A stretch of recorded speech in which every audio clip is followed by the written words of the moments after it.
एक राधेश्याम नामक युवक था। स्वभाव का बड़ा ही शांत एवं सुविचारों वाला व्यक्ति था। उसका छोटा सा परिवार था जिसमें उसके माता पिता, पत्नी एवं 2 बच्चे थे। सभी से बहुत प्यार करता था। देशभक्त था और सभी पर दया भाव रखता था। जरूरतमंद की सेवा करता था। किसी को दुख नहीं देता था। उसके इन्हीं गुणों के कारण श्री कृष्ण उससे बहुत प्रसन्न थे और सदैव उसके साथ रहते थे। और राधेश्याम अपने कृष्ण को देख भी सकता था और बातें भी करता था। इसके बावजूद उसने कभी ईश्वर से कुछ नहीं मांगा। वह बहुत खुश रहता था क्योंकि ईश्वर हमेशा उसके साथ रहते थे, उसे मार्गदर्शन देते थे। राधेश्याम के कृष्ण को अपने मित्र की तरह ही पुकारता था और उनसे अपने विचारों को बांटता था। एक दिन राधेश्याम के पिता की तबीयत अचानक खराब हो गई। उन्हें अस्पताल में भर्ती किया गया। उसने सभी डॉक्टर्स के हाथ जोड़े, अपने पिता को बचाने की मिन्नतें की, लेकिन सभी ने उससे कहा कि वे ज्यादा उम्मीद नहीं दे सकते, और सभी ने उसे भगवान पर भरोसा रखने को कहा। तभी राधेश्याम को कृष्ण का ख्याल आया और उसने अपने कृष्ण को पुकारा। कृष्ण दौड़े चले आए। राधेश्याम ने कहा, मित्र, तुम तो भगवान हो, मेरे पिता को बचा लो। कृष्ण ने कहा, नहीं, ये मेरे हाथों में नहीं है। अगर मृत्यु का समय होगा तो होना तुम हो। इस पर राधेश्याम नाराज हो गया और कृष्ण से लड़ने लगा, गुस्से में उन्हें कोसने लगा। भगवान ने भी उसे बहुत समझाया पर उसने एक ना सुनी।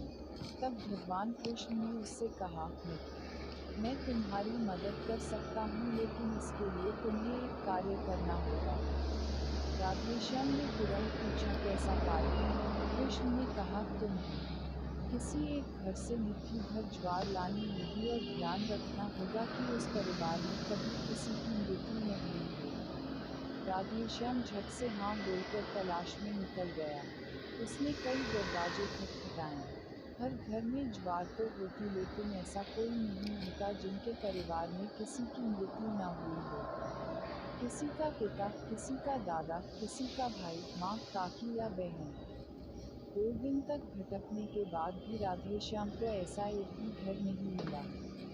तब उसे इस बात का एहसास हुआ कि मृत्यु एक अटल सत्य है। इसका सामना सभी को करना होता है। इससे कोई नहीं भाग सकता।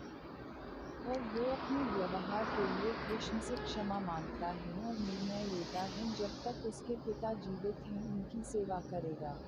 थोड़े दिनों बाद राधेश्याम के पिता स्वर्ग सिधार जाते हैं।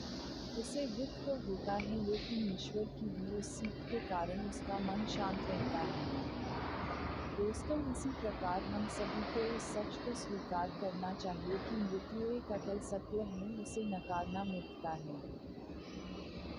दुख होता है, लेकिन उसमें फंस जाना गलत है, क्योंकि केवल आप ही उस दुख से पीड़ित नहीं हैं, अपितु संपूर्ण मानव जाति उस दुख से रूबरू होती ही है। ऐसे सच को स्वीकार कर आगे बढ़ना ही जीवन है।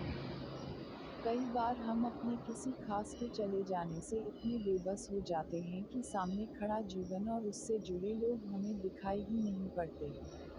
ऐसे अंधकार से निकलना मुश्किल हो जाता है। जो मनुष्य मृत्यु के सत्य को स्वीकार कर लेता है, उसका जीवन भार विहीन हो जाता है और उसे कभी कोई कष्ट तोड़ नहीं सकता। वो जीवन के हर क्षेत्र में आगे बढ़ता जाता है।